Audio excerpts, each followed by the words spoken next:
मृत सहदेव नायक परिवार को आर्थिक सहायता राशि प्रदान कले भुवनेश्वर महानगर निगम मेयर सुलोचना दास। सहदेव पत्नी सुनीता नायक को 5 लाख टंकार सहायता राशि देले 5 एजेंसी। बीएमसी अधीन कार्यरत 5 सफेई एजेंसी यथा ग्रीन सर्कल, जागृति, अवारलैंड, पीएमआर, पीएचआर प्रमुख यह अर्थराशि सहायता करिसेंती।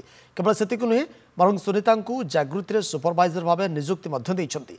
स्थायी नियुक्ति सह आर्थिक सहायता जगाइबा सरकार को भुवनेश्वर महानगर निगम चिठी लिखिछि बोली कहिसंती मेयर।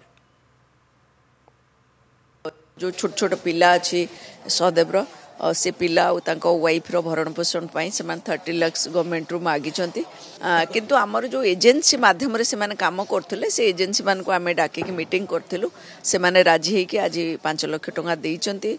सुपरवाइजर पोस्ट तांकर जो सफेईर सुपरवाइजर पोस्ट रे तांको मध्य नियुक्ति दिया जाउची। किंतु तांको जो परमानेंट दाबी थिला जे आम गोटे परमानेंट चाकरी दिया जाऊ आ 30 लाख टंका दिया जाओ से कथा को आमे ऑलरेडी एचआरडीयूडी मिनिस्टर पाखक चिट्ठी लिखिकी जणे देइछु।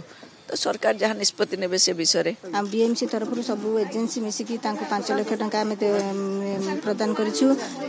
सफाई कर्मचारी भाई बहन मैंने अच्छा सांगे तो दुख तो आम दूर कर पारिबुनी किंतु आम 5 लाख टंका साहाय्य करिछु। कारण से छोट छोट पिला 2 जन अच्छी भी चाकरी दि जाइए। बीएमसी रे सुपरवाइजर सर्विस अच्छी किसी आम साहाय्य कले जीवन में किसी माने से खुशी रही पारे पिला 2 जन को लालन पालन करें। सफाई कर्मचारी सी गोटे सहदेव ना नुहे तो सम्मति सहित थिले आ देव भाया हो सफाई कर्मचारी से बहुत दुखित ये घटना से आमर सहायतार हाथ बढ़ाइछु। से 5 लाख टका आम सब एजेंसी तरफ दि जाऊँगी।